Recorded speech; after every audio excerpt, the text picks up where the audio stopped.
when you put it all out there and you're willing to be vulnerable in a sense of here's what we're thinking, what do you think?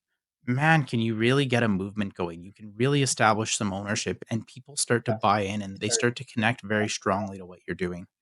Fire, earth, wind, water. This is the Elemental Educator. And now your host, Tyler Como. All right. Hello and welcome to the Elemental Educator podcast. I'm your host, Tyler, and today we have a special guest that is an expert in restorative justice practices. Robyn is a school administrator in Alberta looking to challenge the status quo of leadership expectations. Welcome to the Elemental Educator podcast, Robyn. It's a pleasure to have you here. Hi, thanks for having me. Absolutely. So, Robyn, I want to start off with your journey to where you got to now. So, where did you start and how did you get here? So I grew up in a small town in Newfoundland called Gander. I decided to start with a biology degree at Memorial University in Newfoundland. Then, swapped back and forth for careers, almost became a police officer, ended up then going to Mount St. Vincent in Halifax to play volleyball and to do my Bachelor of Education. And then before I finished that, I actually got offered a job with an open contract at the Fort Vermilion School Division in high level. I graduated, I had a job, didn't know what town, what place. I was like, you know what? At this time in Halifax, there were no jobs. I was like, sign me up.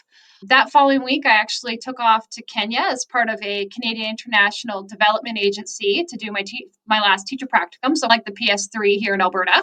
And then I disappeared there for 6 months before I moved to high level.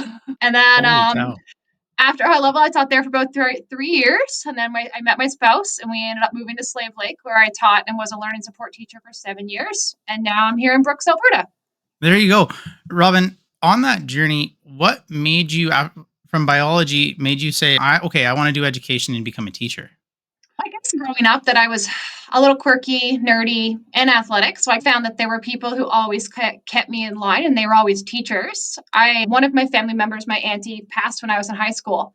And when she passed away, there were like thousands of people at her funeral. So I was like, holy cow. Like I always seen her as the tough, stern auntie. She'd give you a smack on the head if you weren't being good. And I just didn't realize how much of an impact. And even through like my strange places that I've traveled, I felt that every point in time, someone I've met knew her or knew something about her. And it kind of reaffirmed why I'm where I am.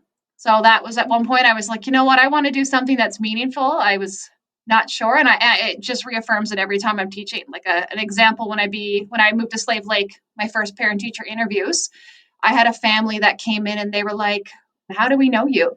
I don't know you. And they're like, oh my God, your Auntie Marion taught us. Your aunt taught us in Gander in Newfoundland when we were in high school. And they haven't been in Newfoundland for 20 years. Wow. That's incredible. Within that, you talked about opportunity. What is your core value that drives your pursuit of education and continuing to be a teacher? So the biggest thing for me is like helping the kids who never really get to see themselves in education. So like my core value be relationships, and a lot about how to make sure that we support those relationships in equitable ways that aren't making students feel like they don't belong. So that's where restorative justice and restorative practices came out.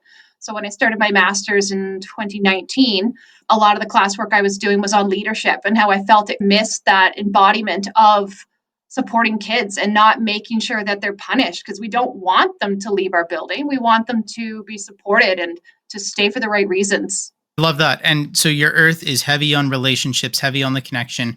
Being rooted in a core value like relationships can often cause difficulty when we navigate the other elements of our air, our water, and play with some fire. What role does your value at your earth of relationships play in your own leadership style and how you communicate that with your team? So I guess this year was a big challenge for me coming into a new building. Not being in Southern Alberta before came with a lot of complexities and challenges, especially Brooks. Brooks has so much ethnic and cultural diversity. It opens a brand new world to me coming here. And I knew that being the outsider going in, you have to be cautious of how you approach the relationships. Like I'm a very energetic and passionate person. So this year I took it very calmly to get to know my staff it was as simple as a survey that I started with called a 3-2-1. What were 3 things that went well, 2 that didn't go well, and what's your favorite beverage? So they called me the secret beverage deliverer all year long. They didn't know who it was until about a week ago. I was like, surprise. And someone's, I got milk. I was like, that's what you put for your beverage. So milk's not my favorite beverage. I was like, why did you write it? They're like, I don't know. Could I have written an adult beverage? Could I have written anything else? But I was like, now we know next time. Read between the lines.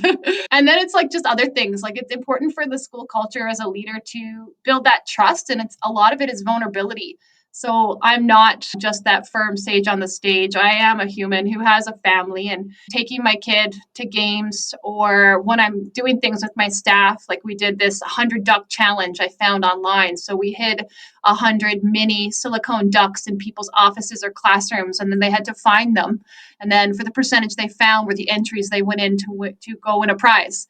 And it was a pretty good prize. Like it was a great gift basket. They had a lot of Wow. fun. Just embedding fun things and getting them to remember that I am not the leader. I am the one who just keeps everything together. Like they themselves lead from within, and I'm not here to change. I'm here to support.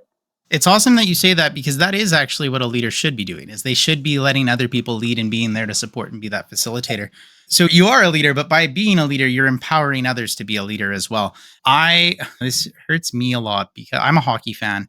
And at the time of us recording this podcast, the Stanley Cup just finished and the Oilers lost to Florida. But I'm a Winnipeg Jets fan, and Paul Maurice used to be the coach of the Jets. And he said his quote just yet last night was, I didn't win the Stanley Cup. I got to share it. And I loved that, because that's the definition of leadership right there, is getting to share, getting to collaborate. That's putting the relationship first with the core value. So you've touched on this a little bit. I'm going to see if there's room to expand more with Earth. How do you ensure that your organization's actions are also aligning with this value?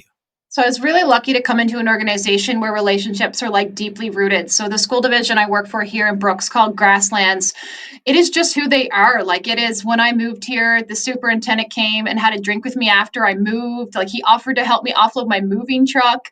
It's just that personal connection and how they approach people. It's not from top down, it's from the heart.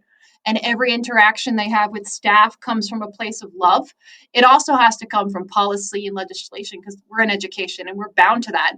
But in everything they do, it's personal, and it's making sure that they know that everyone feels supported in everything they do. Whether it's the ways that when we have a new policy coming out, like I know the cell phone policy will be coming out in the fall, they've already gone around and asked for advice on what our admin policy should look like. So it's taken into account everyone you're working with, but then they're not too far away from what we are living day to day. They're coming in and they're talking to us, or they're going to have a water balloon fight with the students for the last day of school. Like they're really deeply invested. And then they just make sure that our voices are heard, which is really nice. And you've shared a bunch here already on some stories with your values. One thing that I want to touch on because of administration is the idea of scheduling and who gets to take on what, and what do we teach, and where do preps fall, and why do they fall there. And oh man, our secretary, and having to build the system and what that looks like in the background can get messy. And how do you navigate the decisions around even just building something that seems as simple as a timetable for what we teach behind our core values? So that's a really hard one. We're in a different phase of education now with the different model for funding. That 3-year rolling average really puts some pressure on schools to be flexible and creative. For our school our size, so next year we'll hit 730 kids. Wow. We're down to 31 and a half full-time teachers. We run an isolated ESL program. So we take all of our new Canadians, we benchmark them out from the new 2.0 benchmarks as a 1, 2, or 3. And then when they hit their 4th level, they can transition to their core regular classes. So it locks our timetable down. We also have a sheltered inclusive ed program of about 15 to 20 kids that are actively in that room with a wide range of learning concerns. So that locks more staff down. We run mechanics, welding, carpentry, band, foods, art, drama, yoga. And then you're tied to that PE 10, that those mandated classes like comm. So when we started to create our timetable, we looked at what's our non-negotiables. Do we have to get in, and how do we make it equitable for our staff? It's not going to be beautiful, and they know that. They've already looked at it and they have their assignments. But in the end, they know that why we're doing this is to help all the kids. And they know it's not from a, hey, we don't like you, your class is 44. It's a, hey, we're in a tough time. We got a high population. We will do whatever we can to help you. And that even exemplifies our admin's core values when We have a PE class that's getting pretty big. All of us had said, if we're not in our own class or we're in admin and you're stuck, we'll come down and help. Just say, hey, you're going bowling? You know what? I love bowling. I'll come bowl with you. I'll take 15 or 20 kids, something to help out wherever we can, because it's not just one teacher, it's everybody. But even just understanding the complexities of all those programs and the needs of the kids too, because it's not necessarily what the teacher always wants, it's what the kids need. And I think we often as educators think about how many classes, like I can't wait to teach that bio 30 or that physics. If the kids aren't wanting to take it, it's not personal. So trying to remove that personal aspect from the schedule too, and let our staff know that it's not you. Sometimes when the kids don't want it, we can't offer it. There are two very powerful things that you just talked about. And the first one was a bit of a flyover. You used the words non negotiable, that we have to do this. And that is so true in education. We have to establish what is non negotiable in our building, needs to be happening regardless of what people think or say. And sometimes that's not what's best for kids. It's a No. non-negotiable. It might be imposed on us. It might be some adversity that we didn't expect to foresee come our way. Or it might be something that we truly believe is best for kids and we're setting it as a non-negotiable item. And the second thing that you put out there was, whose agenda are we pushing? We need to be pushing the kid's agenda. What is best for the kid? And some people might not like that. If you've got that teacher that they loved what they were doing, they wanted to keep doing it, and now it's shifting, they might not see that connection that you actually need to do what's best for the kids in this moment. And that can ruffle some feathers, that can cause some discomfort. But with discomfort comes growth. And with that, there is adversity beyond just what we're doing in our classrooms. What has been one of the most challenging moments in your career, and how did you navigate it? I'd say there's lots, because like a lot of my time in high level and Slave Lake revolved around natural disasters. So almost every time when I was up north in high level, there was an evacuation alert. We left before they had their full evacuation. Slave Lake, we missed the first fire, but probably of the 7 years I was there, 5 or 6 of them were either fire or floods. So navigating that challenges as staff, and I was a learning support teacher, was very difficult because it's a heightened anxiety and pressure within the students and the staff all the time. So as soon as May hits, everybody's overwhelmed. But I think the biggest one would be this year is going down staffing, reducing staffing based on the funding model. It's super hard and it's not personal, and it's hard to make someone understand it's not personal and get them to understand that this is not within our realm of control, and that we're doing what we have based on the money we're given from the government, and we're doing what's best for kids, and that's all we can do. And it's still hard because they always wonder, did I do something wrong, or is there another job somewhere else? And it's I don't know what else to do. And I didn't expect to have to deal with this as an administrator right away, because when I did a program last summer with Connie DeCoyne through the ATA, she's, you probably will never have to deal with this in your entire career, but this is what the steps are. But surprise, we're in that. Yeah, and Connie's wonderful. I've had a few really good conversations with her, very helpful. Along this way, moving from the adversity of air to now we have to respond to this adversity with some kind of change process. We're getting into our water element here. Is there a time where, I guess we're talking about it right now with this staffing challenge, how are you leading your team through this significant change? So the biggest thing we've done is at our closing PGP meetings this year, we did more like a fireside chat and got to reframe the change into something that we can do to become better. So out of a lot of our change and growth this year, our staff were like, if we have less staff, how are we keeping better track of our kids? So from conversations, it led to us developing what's called a social contract. So all of our students will be held to a social contract for behavior, attendance, and academics that tracks them a little more consistently, because they're going to be in a whole whack of different teachers' classes, and it's not going to be as simple as it was before. And just to see what they're doing and what kind of tier 1 and tier 2 supports we can use through like our collaborative response model from Jigsaw. I love that. And along the way, though, that's not going to be smooth sailing all the way through. So, how No. are you maintaining momentum and morale when you're faced with some resistance along this? So we haven't implemented the social contract yet. It's in like the draft phase. It's been pushed out to all our stakeholders. But in the meantime, it's more or less just being honest and open with our staff and saying, you know what, it may not work. It could be an absolute nightmare. And if you look at the research, attendance is best improved before grade 3 and grade 2. When we get to kids in grade 10, there are habits that are embedded into their culture and families we may never change, But I said, look for that one kid, look for that 2 or 3 kids, or that day where one kid sticks it out all day because they want to come to your class. So try to find those small, meaningful changes that were going to matter. It's not going to be a quick change overnight. It's going to be messy. And just trying to be honest with them and say, you know what, we could try it next year and it could bomb and we'll have to find something else. But at least we've said we've tried.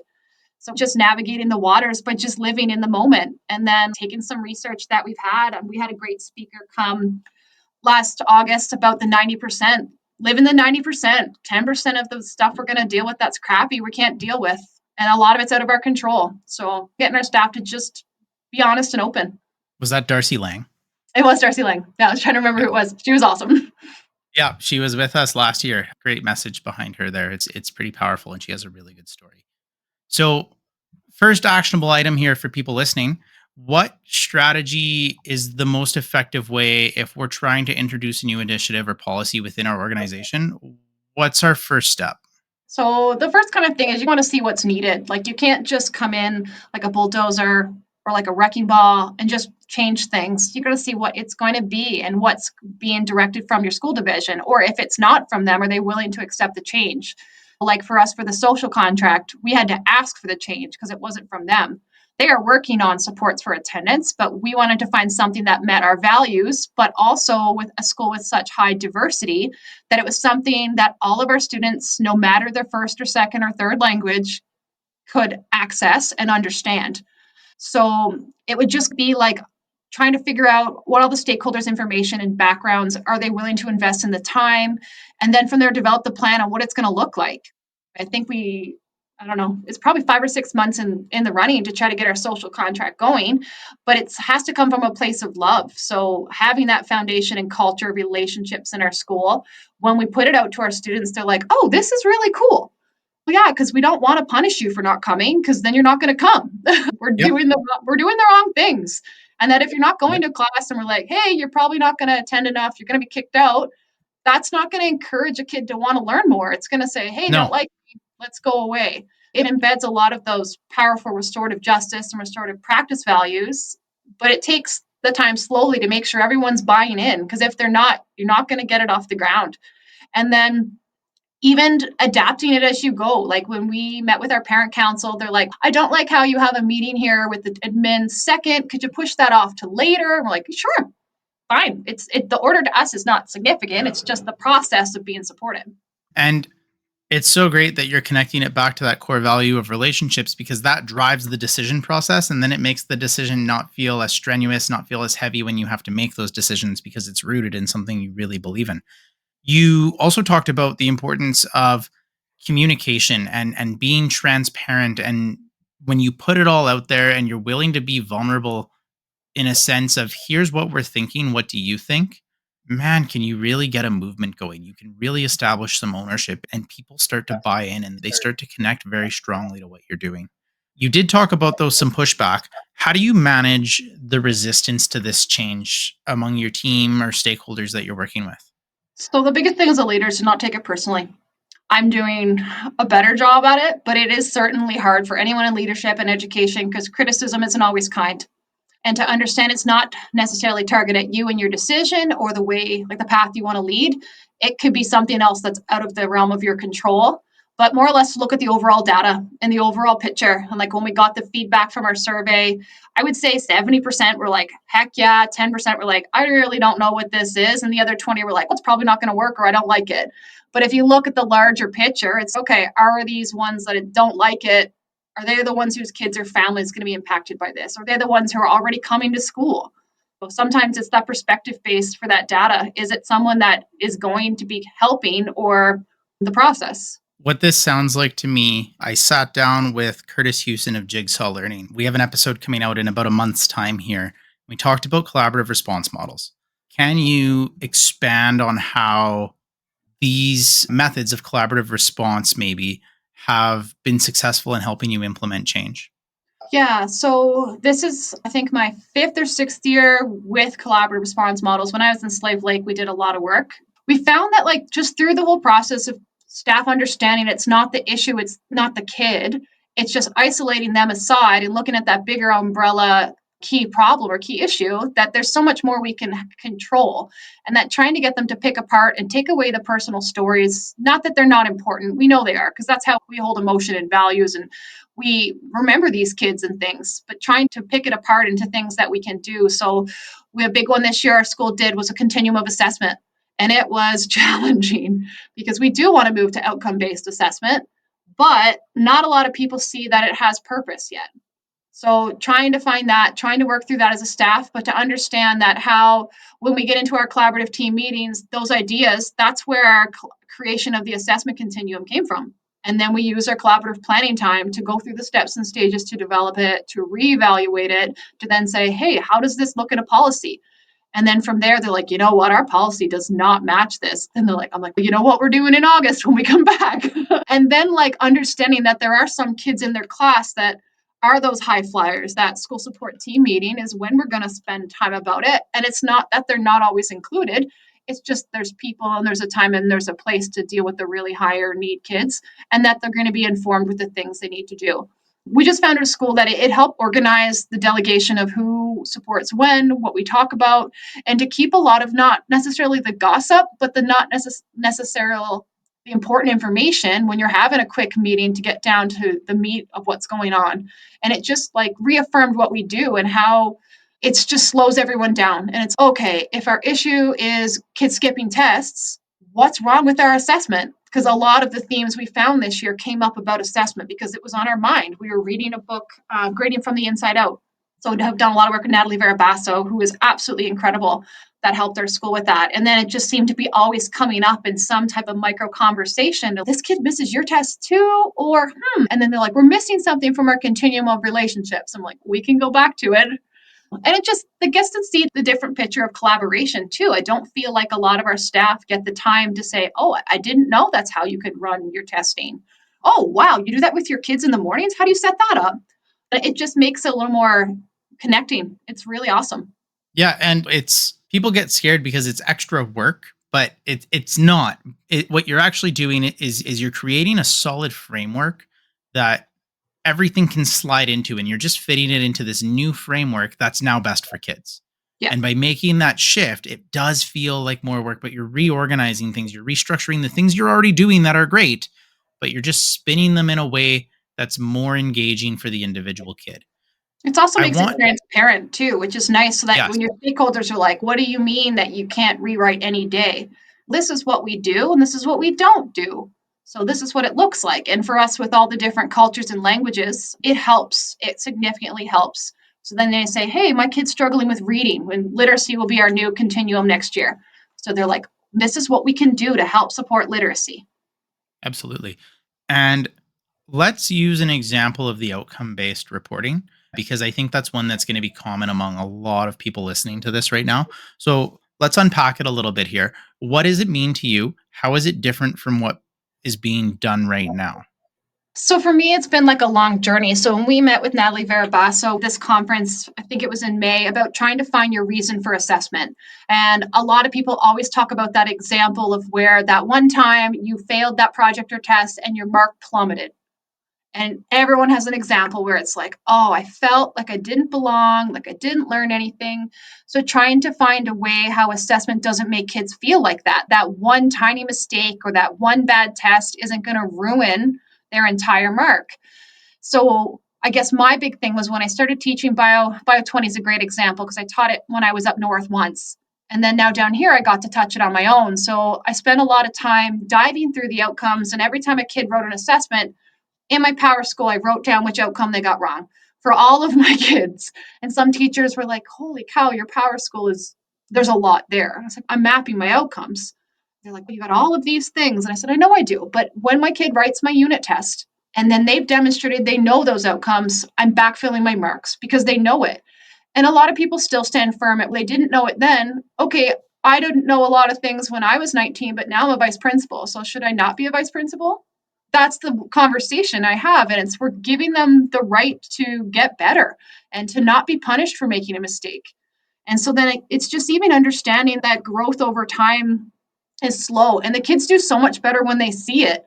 Like my bio class did an awesome job studying for their final exam. They're like, oh, my final exam, what are my outcomes? Like, what are my things? I'm like, go to your PowerSchool, go to your comments, and then they look at them.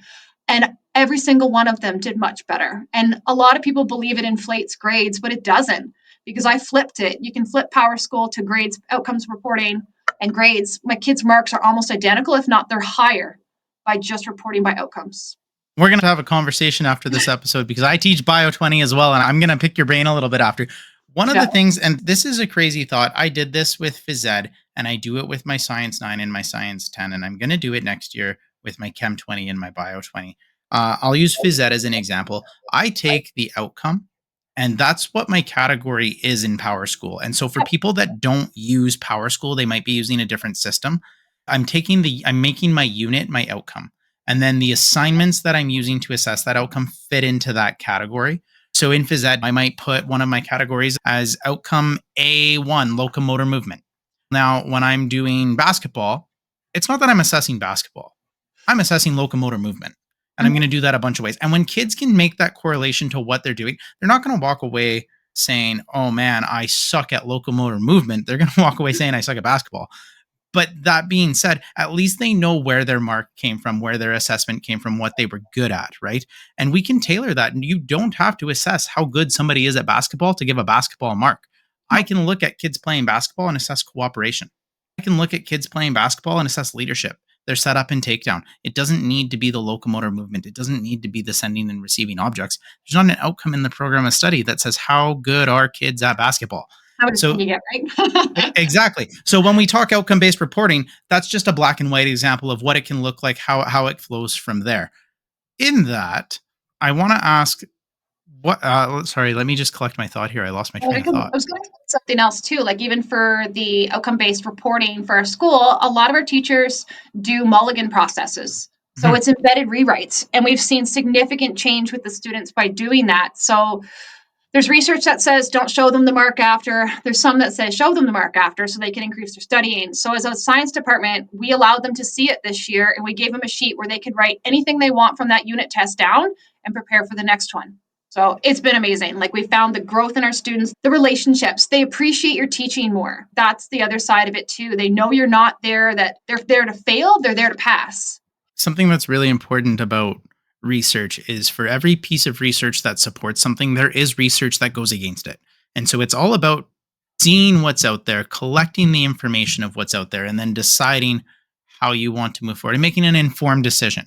It's even better if you're bringing that decision back and rooting it in your values. And when you're making those decisions like mulligans on tests, that's rooted in a value of relationships. That's rooted in a value of let's do what's best for kids. That's coming back to the earth.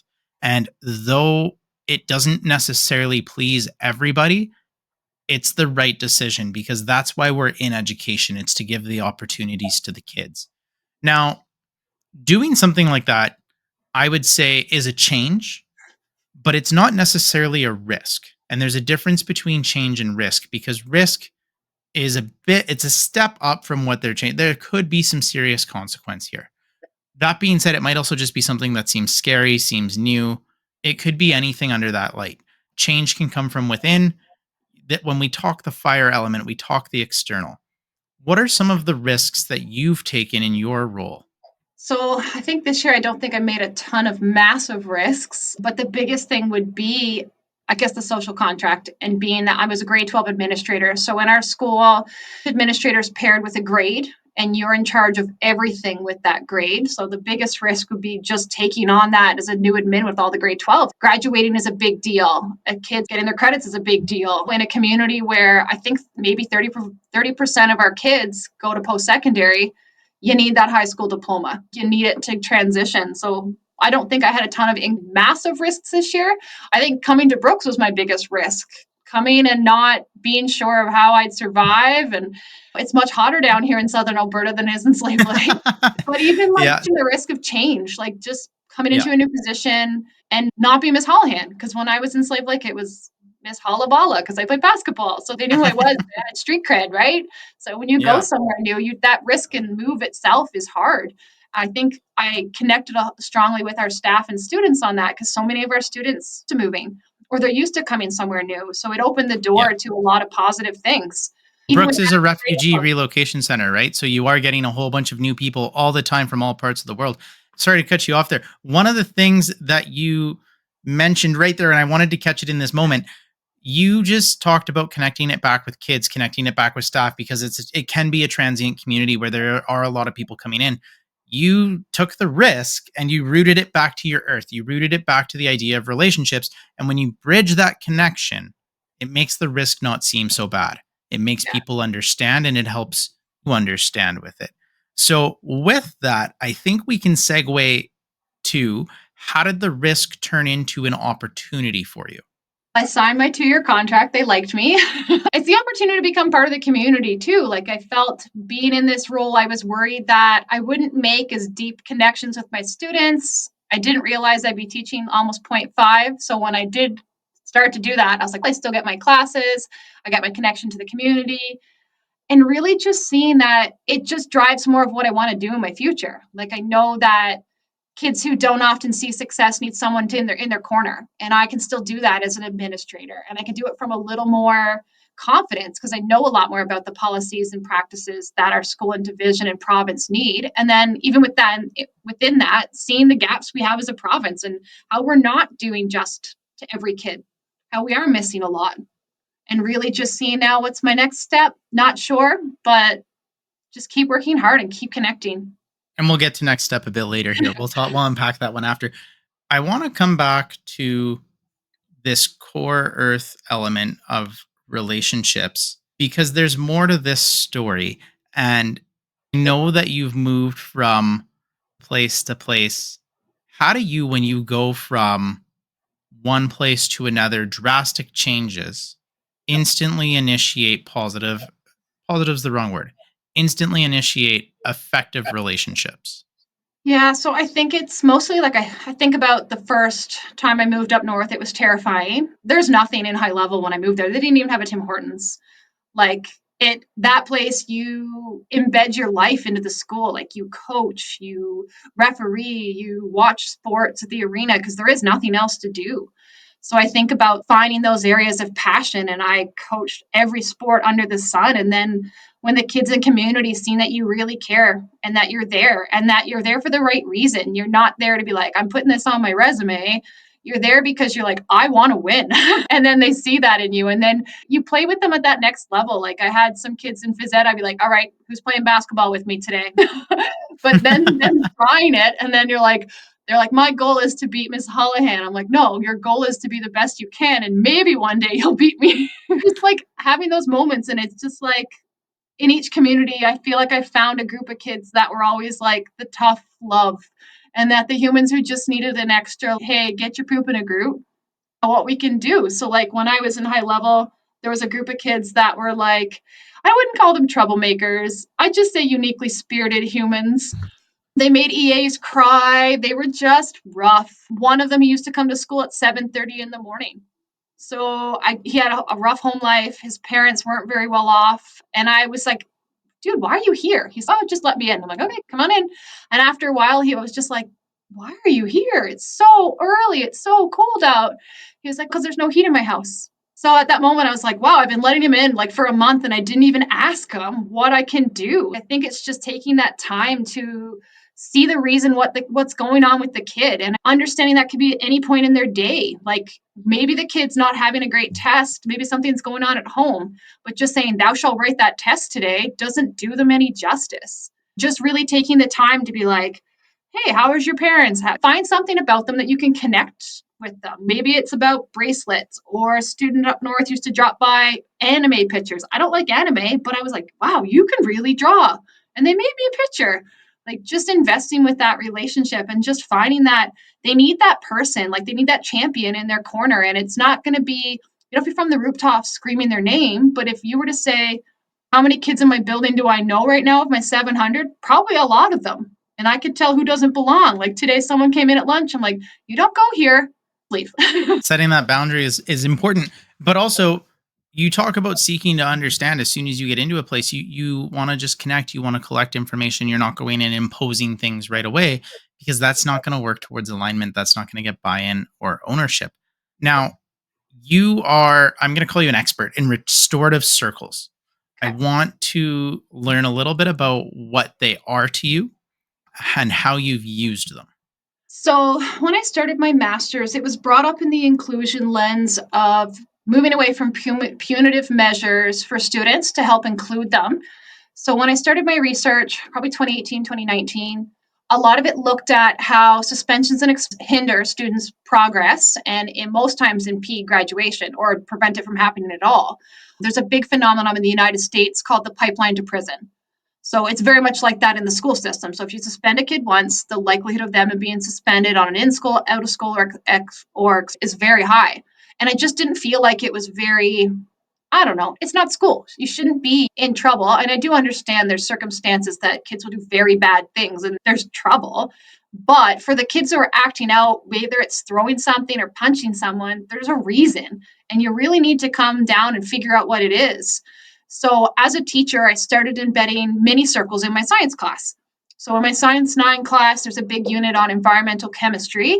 So I changed it to be a perspective-based conversation where all the kids in groups were randomly assigned perspectives. So like oil field company, indigenous, community member, air quality scientist, water quality scientist, but just a wide array of perspectives that they had to research and gather data.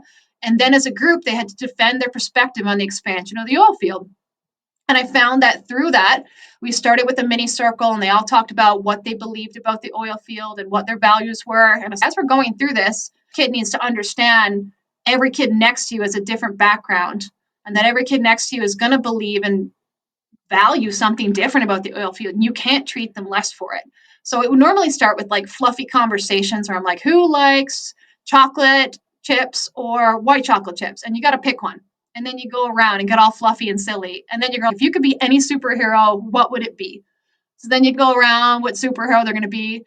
And then you get to the ones where you're like to be a teacher or a doctor. And they're like, or. And you're like, all right, I get you. So you don't throw in or, they just pick the silly things. And then you move into like heavier conversations before you even get to the debate. It's okay, have you ever been bullied? Yes or no? And then you go around with some of the heavier stuff. And then when we get into our debate, they have the moments where they argue. And then it's, I'm this, I believe in that. No, it shouldn't be expanded. At the end, you always close and you talk about how did that make you feel? And most kids are like, oh, I didn't realize that we're damaging so much of the earth, or that so and so's cousin just lost their job because at one point in time when I was teaching the class, they shut down an entire office of Cardinal Energy. So they learn about their peers and they learn about way more than the content. And it was just nice to see that culture of trust within the class. So from there, when I did my research, a lot of it was to now, how do you take that outside of the classroom? So now how do you use that as a school way for relationships and to repair harm? So as a learning support teacher, I got trained from the International Institute of Restorative Practices, the IIRP, and to be a restorative conference facilitator. So it would be taking like small conferences and working with kids on once harm is caused. So the mini ones in classrooms are more or less like learning content, getting to know your class. You can address class concerns for behavior. The bigger ones would be like, hey, a kid just punched someone out. What are we doing? And then even bigger than that, like something much more dangerous or violent. And then you'd have a larger group of people and you deeply dive into what's the root cause of this behavior. And then how do we make sure everyone who's involved feels just and that it's been repaired? So I think the biggest one that stuck with me when I was in Slave Lake, I was working with a student who was trans and they were pantsed in their drama class by a friend. That one was unbelievable to do a mini conference. So they had the choice. You can get out of school suspension or you can sit in the mini conference. They sat in the conference. It was myself, a couple teachers, the two kids that were involved, and some of their friends.